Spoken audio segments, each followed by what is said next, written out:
Hey guys, Inorganic Pixel here. Doing a quick video of my series where I craft a hat and I play the hat whenever I craft. I got Scout today. Going for default Scout. You'll see why in a minute. Playing against the bots. We're talking about the bots within TF2 a little bit, and I also want to talk about the video that I made a while back about Deadlock bots and kind of going through that a little bit. I wanted to talk a little bit more about bot gaming and playing with bots in video games, especially bots within Valve games, and also talk a little bit about the comments from my last video.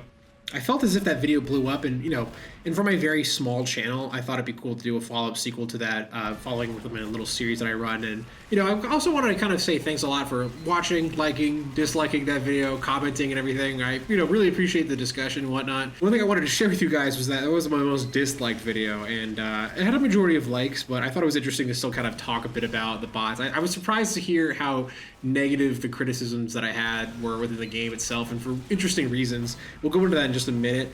I do want to kind of say that, for starters, it definitely seems like people are actually using the bot tool in some degree within Deadlock. It seems that it's a genuine testing area for people to try new builds, even new characters.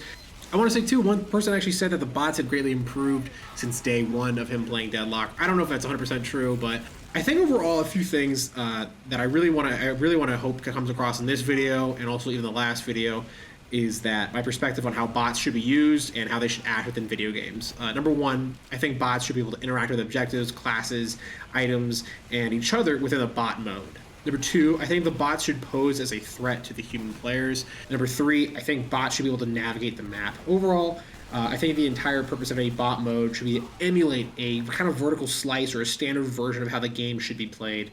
Those modes are important to give players the ability to play the game without having any connection to a live server or any consequences with playing a live person. Give the new and existing players a space to where they can practice and interact, or use some of the mechanics within the game itself and learn, or even have fun with the bots itself. Like I said before, at my last video, I do sometimes play bots within Unreal Tournament 3. And, it's just a fun way to kind of keep the game going a little bit. Obviously, no one plays that anymore, and the bot mode really adds a lot of longevity to that game specifically. Based on the few bot games that I played within TF2, I'd have to give TF2's bots a B, B+. I think that they overall do a pretty good job of portraying a general and very default version of Team Fortress 2. There are certain things that bots are not super duper great at committing to, or, expressing a lot within TF2. One of that being Pyro is not really able to air blast effectively, and I also think that in terms of the composition and team makeup that the bots tend to pick, they'll pick one class and stick with it the whole game, very rarely ever switching it up or ever switching it up. But they had some moments where they surprised me. One thing that I thought was really intriguing was that the bots were able to taunt after killing me, and also do certain maneuvers and kind of group together and have the medics heal when needed, and responded to certain responses that the player is able to put in with the chat wheel specifically. Within TF2, could the bots be better? Absolutely. Will that day ever come? Who knows? Actually, with the SDK being out, there might be some weirdo out there that's trying to do just that. Let me know if you guys want to hear kind of a fuller review of Team Fortress 2 and its bot experience, or even want to hear more about the bots within TF2. Let me know in the comments. Speaking of comments, let's actually read through some of those comments right now. One person I had a discussion with in the comments said this: I feel like bots is not something that should be the focus for the devs while the game is in its current state. Ideally, bots would be good for when the game actually releases, but it is the case for many games that bot matches are very different to normal games and can make you develop bad habits.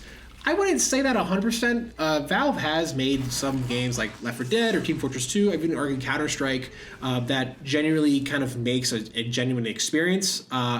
As far as developing bad habits, I guess playing with human beings is a totally different ballgame, because there are new strategies and even flaws that the humans portray when playing online games itself. I don't necessarily. I think I agree with the fact that bot matches would help you develop bad habits too much. But talking about what the focus is for devs within its current state, that's hard to say too. Frankly, we don't even really know where we are at in the timeline for Valve making this game. So I always want to emphasize that within my videos, is that this could be a very, very early version of Deadlock still. We have no idea.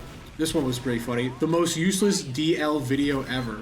This feature is clearly just meant to allow you to practice abilities in the actual game without getting stomped. I truly hope they don't fix any of this, because who cares? Please, devs, focus on the actual game and features we want. There's truly no need for good bots in a PvP focused title. I don't think that's true at all. There are so many video games that I wish I could still play today that had a multiplayer experience that were interesting, but you just can't anymore. And bots would technically would expand that lifespan of that game specifically. I do still think there are good reasons for bots, as I said earlier. But I thought it was funny that they were like calling out the devs to not fix anything. Clearly, he's aware that there is a problem, or there is the bots are not functioning well. So I don't know. I guess I thought that was just kind of interesting.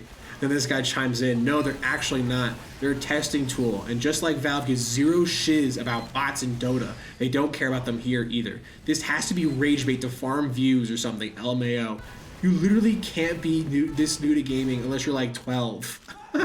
I do think Valve gives a shiz about bots. I can't really specifically speak about Dota and the bot experience within Dota, but I think within other Valve games, there have been a lot of updates and improvements on the bots in the past.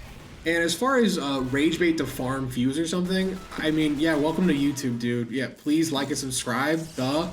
This is true for almost every game ever. Playing against AI and MOBAs generally won't teach you crap about the game. I don't understand then what's the point of having a bot mode at all then? Do you think people, like developers, just develop it just for shits and giggles because it's funny? Bots is good just to mess around, testing movement, and get a feel for abilities in a more organic environment other than a testing area. Wouldn't a more organic environment push back on the player as well, or at least pose a threat to the player? Like I said in my Deadlock video, the AI is so dumb that they're not able to even fight back or keep up. And that's the case for all games. That's not true either, but whatever. This has been the case for decades. I don't know about decades, but not exclusive to Deadlock. I suspect you're young and you don't have much experience playing games, because I find the very idea of this video hilarious.